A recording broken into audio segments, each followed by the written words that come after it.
يهدي الحائرين ضياء. السلام عليكم ورحمة الله وبركاته. بسم الله الحمد لله والصلاة والسلام على رسول الله سيدنا ومولانا محمد بن عبد الله وعلى آله وصحبه ومن والاه ولا حول ولا قوة إلا بالله. Amma ba'du. Bapak-bapak, ibu-ibu yang dirahmati Allah Subhanahu wa taala, alhamdulillah kita bisa melanjutkan beristiqomah untuk i'tikaf, kemudian juga silaturahmi dan mengkaji bersama-sama. Kita sampai kepada nasihat berikutnya daripada As-Sayyid Asy-Syarif Muhammad bin Abdullah bin Muhammad Al-Haddad, wa 'alaika bitamassuki bil kitab wa sunnah wal i'tisam bihima fa innahuma dinullahil qadim wa siratal mustaqim man akhadha bihima salima wa ghanima wa rasyida wa usima wa man hada anhuma dhalla wa nadima wa halaka wa khusima faj'alhuma hakimaini 'alaika mutasarrifaina fika warji' ilaihima fi kulli amrika mumtathilan mutamathilan li wasiyatillahi wa wasiyati rasulihi. Qala Allah ta'ala ya ayyuhalladzina amanu athi'ullaha wa athi'ur rasula wa ulil amri minkum fa in tanaza'tum fi syai'in farudduhu ila Allahi wa rasulihi ay al-kitab wa sunnah. Wa qala Rasulullah sallallahu alaihi wasallam usikum bima in i'tasamtum bihi lan tadillu abada kitaballahi wa sunnati. Wa 'alaika,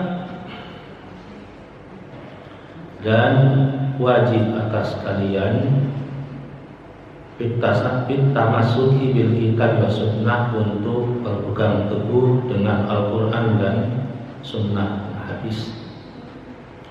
Wal i'tisami bihima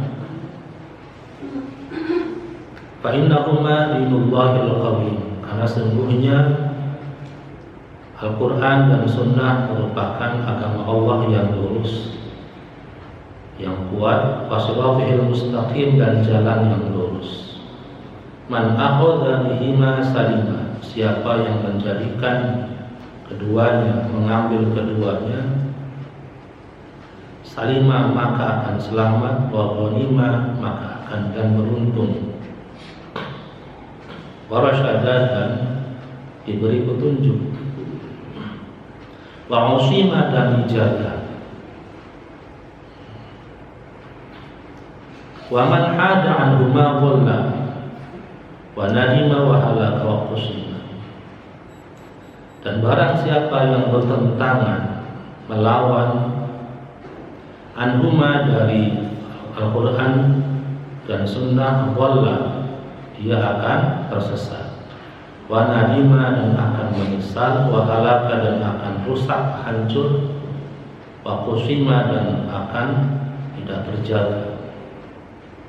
Faj'alhuma hakimaini 'alaika, maka jadikanlah keduanya, Al-Quran dan sunnah, hakimaini 'alaika, sebagai hakim bagi kalian, wa mutasarrifina fika, dan menjadi jalan hidup, berperilaku sesuai dengan Al-Quran dan sunnah. Warji' ilaihima, dan kembalikanlah ilaihima segala urusannya kepada kedua hal tersebut, Al-Quran dan hadis. Fi kulli amrika, dalam setiap urusanmu, mutamathilan li wasiyatillahi ta'ala, melaksanakan wasiat Allah Subhanahu wa taala, wasiat Rasulihi, dan wasiat Rasulullah.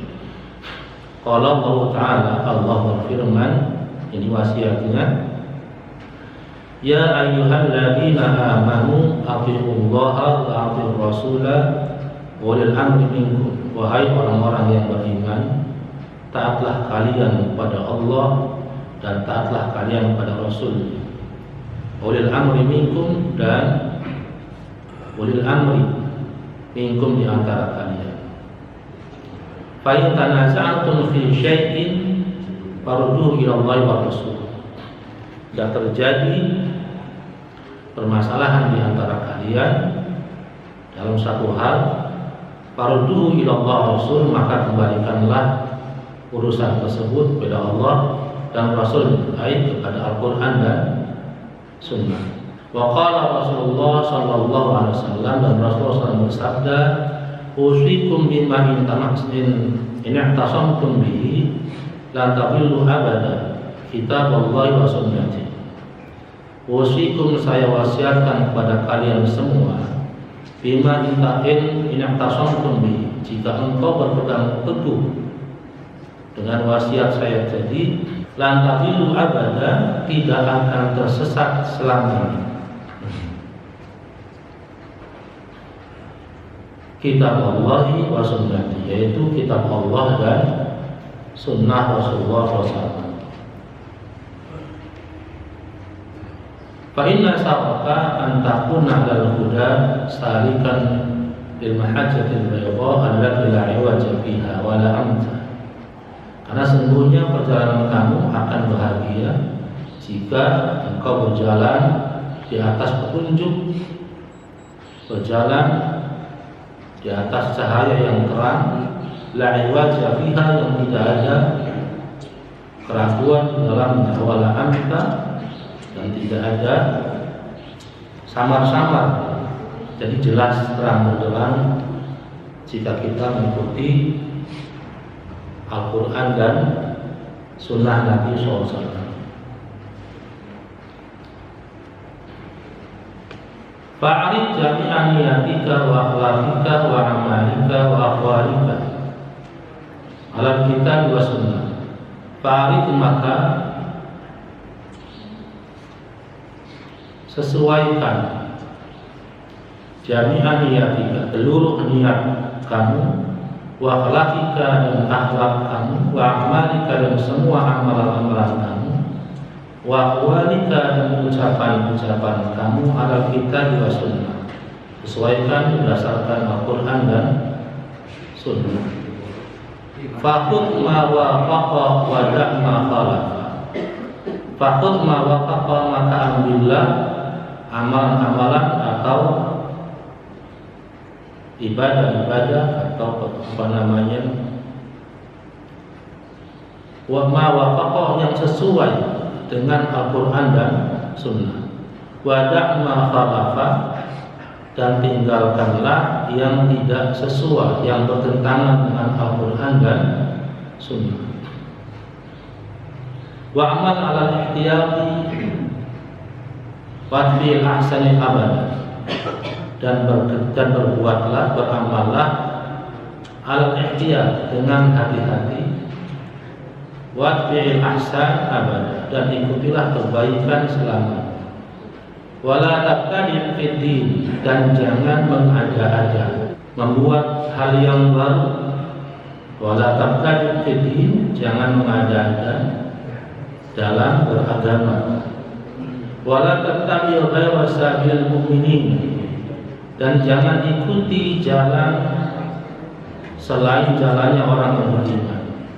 Fatahsar dunya wal akhirah, maka kamu akan rugi dunia dan akhirat. Dzalika huwal khusranul mubin, dan itulah kerugian yang sangat nyata.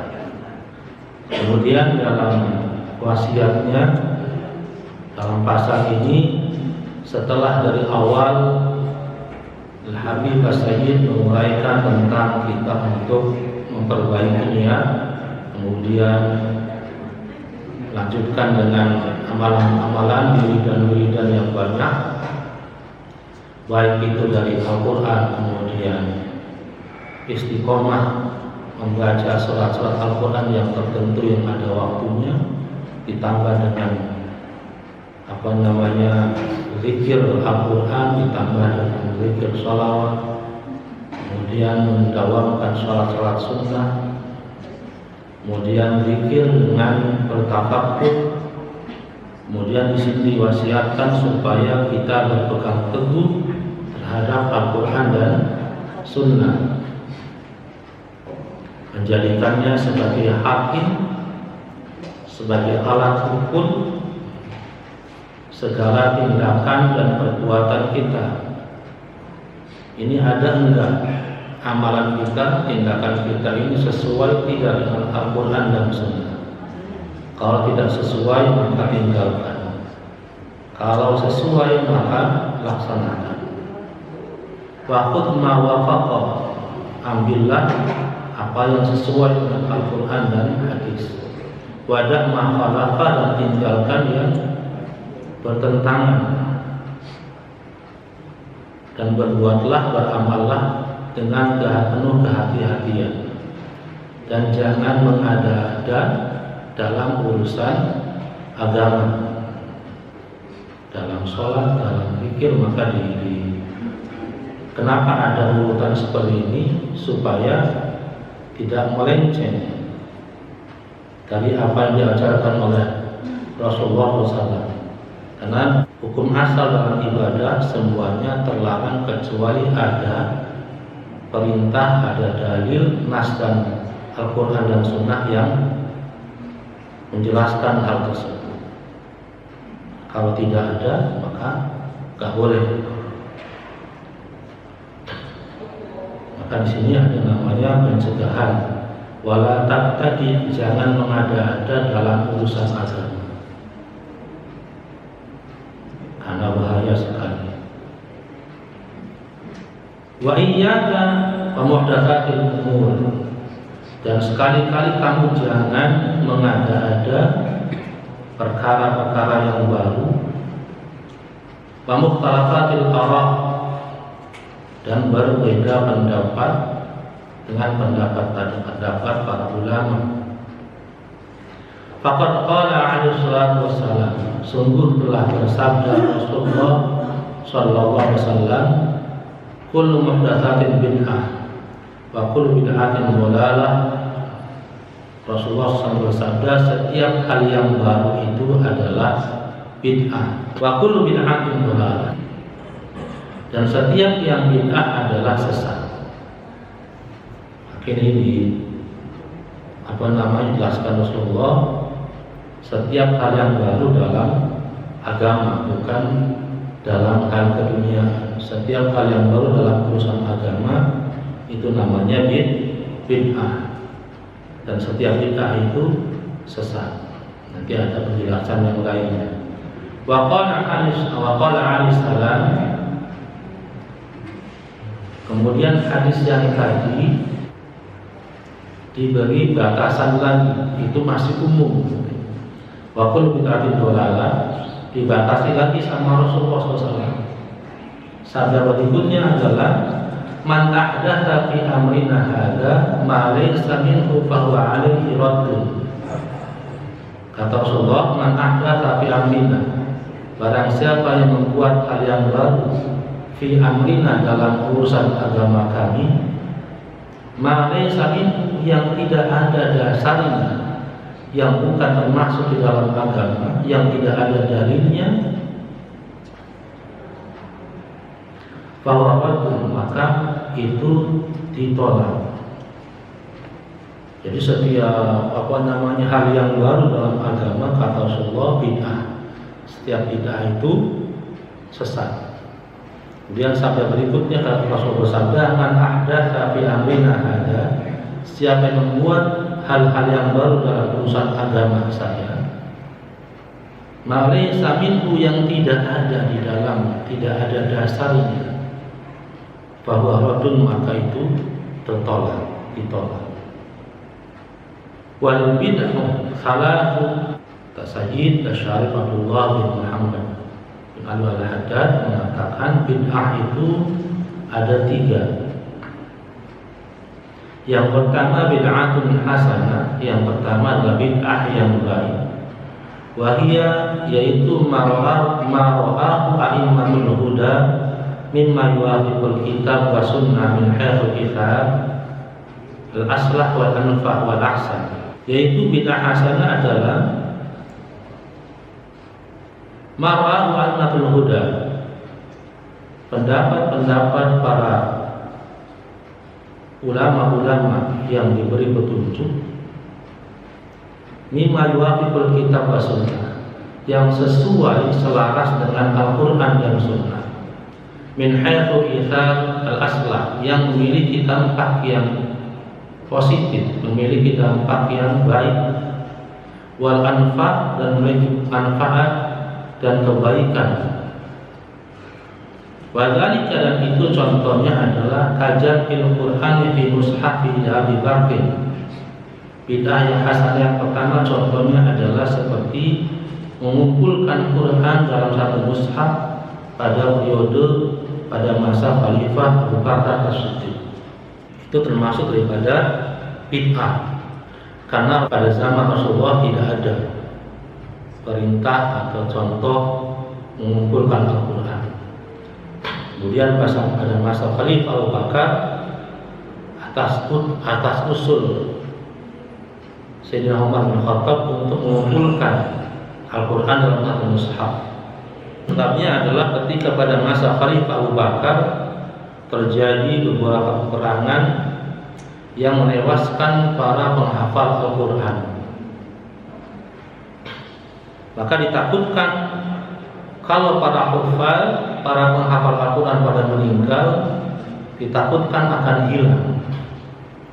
Maka diusulkan melalui musyawarah, rapat yang lama dan perdebatan yang sengit bahasa kitanya, akan disetujui untuk mengumpulkan Al-Quran dengan catatan para penghafal Al-Quran dikumpulkan, kemudian sekretaris Nabi pencatat wahyu yaitu Zaid bin Thabit, kemudian ada hakimnya, ada saksinya, dikumpulkan kemudian ditulis jadi satu mushaf. Itu namanya contoh pertama adalah bid'ah hasanah, yaitu pada masa Khalifah Abu Bakar As-Siddiq mengumpulkan Al-Quran. Kalau tidak, maka tidak sampai sekarang Al-Quran. Dan itu juga sesuai dengan firman Allah, inna nahnu nazzalna dzikra wa inna lahu lahafidun. Sesungguhnya kami yang menurunkan Al-Quran, maka kamilah yang akan menjaga Al-Quran. Caranya dengan, jadi ketika ada lafaz inna, kemudian ada lafaz khalaqa dan ja'ala. Inna khalaqnal insana min nutfatin wa ja'alnahu fi qararin makin. Kalau ada khalaqa itu mutlak, Allah yang menciptakan. Inna khalaqnal insana min nutfatin, sungguhnya akan menciptakan manusia dari nutfah. Wa ja'alnahu fi qararin makin, dan kami jadikan si nutfah tadi fi qararin makin, di tempat yang paling kuat. Ini ada khalaqa, ada ja'ala. Kalau khalaqa artinya mutlak Allah yang menciptakan, kalau ja'ala ada campur tangan dari manusia. Inna nahnu nazzalna dzikra, kami yang menurunkan Al-Quran, wa inna lahu lahafidun, dan kami yang menjaganya. Melalui para penghafal Quran kemudian dicatat. Ketika zaman Rasulullah ketika mengajarkan Al-Quran, itu Rasulullah melarang untuk mencatat selain Al-Quran. Dalam sebuah riwayat, pengajaran Al-Quran dan memerintahkan para sahabatnya itu melarang mencatat selain Al-Quran. Hadisnya semuanya dihafal. Kenapa? Supaya tidak tercampur antara Al-Quran dengan perkataan Rasulullah SAW. Kemudian kapan masa pencatatan hadis? Itu lama sekali. Pencatatan hadis, tahunul hadis itu ketika terjadi pada masa Khalifah Umar bin Abdul Aziz. Udah lama sekali. Jadi Al-Quran dulu, maka kemudian yang terkenal sekarang adalah kitab Sahih Bukhari dan Muslim. Jadi jelas keautentikan Al-Quran tidak terbantahkan. Wa musibat diwan wa sholatu tarawih wa Umar.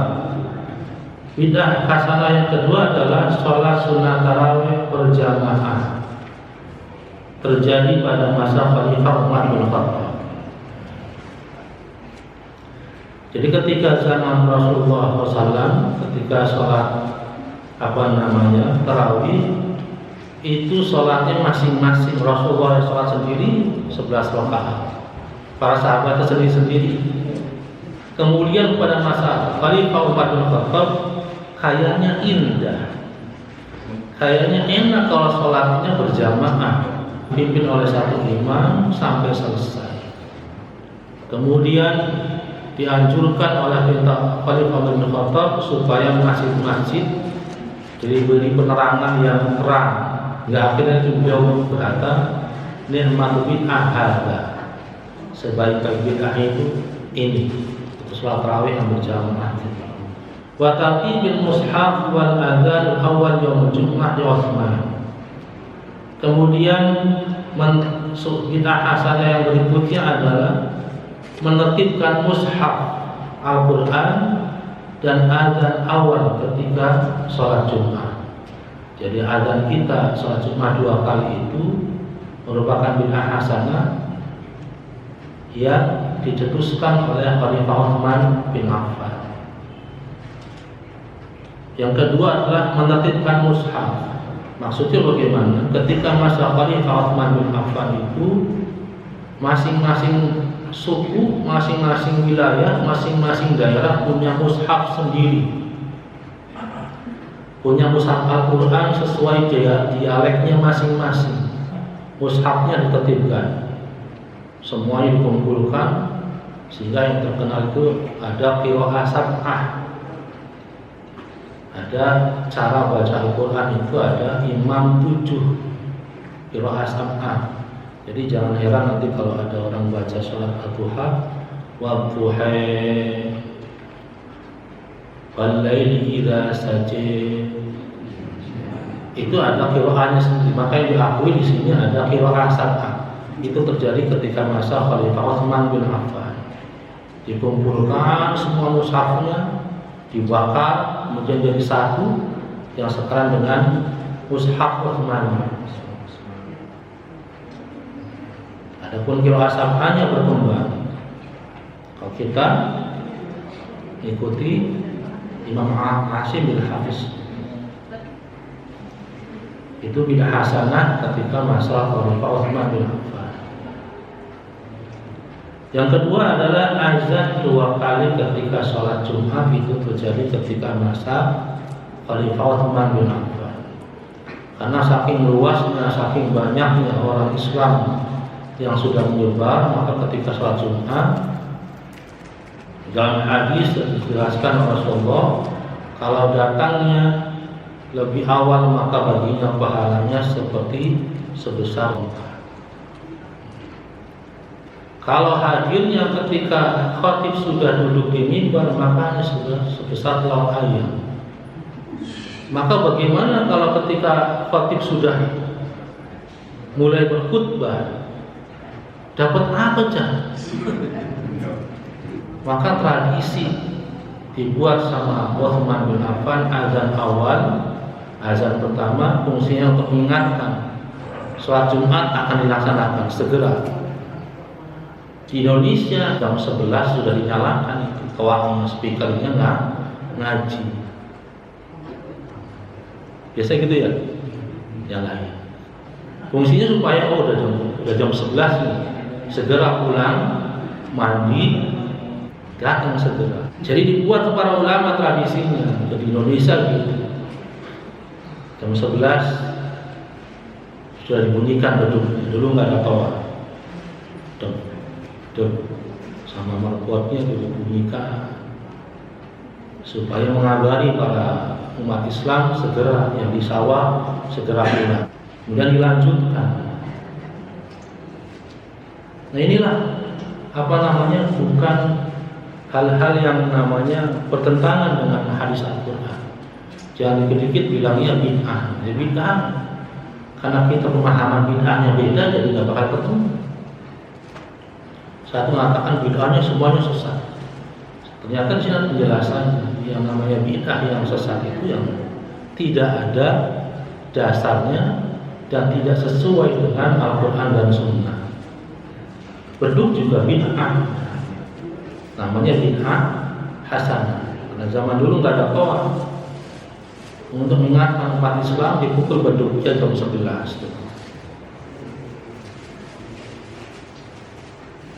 Wahkanu kita al-bughat ya Ali radhiyallahu anhu wal khulafa'il arba'ah, dan hukum membunuh pemberontak itu terjadi ketika masa Khalifah Ali bin Abi Thalib. Pemberontak itu dalam artian tidak mau mengakui pemerintah yang sah dan mengadakan perlawanan. Hukumnya adalah dibunuh.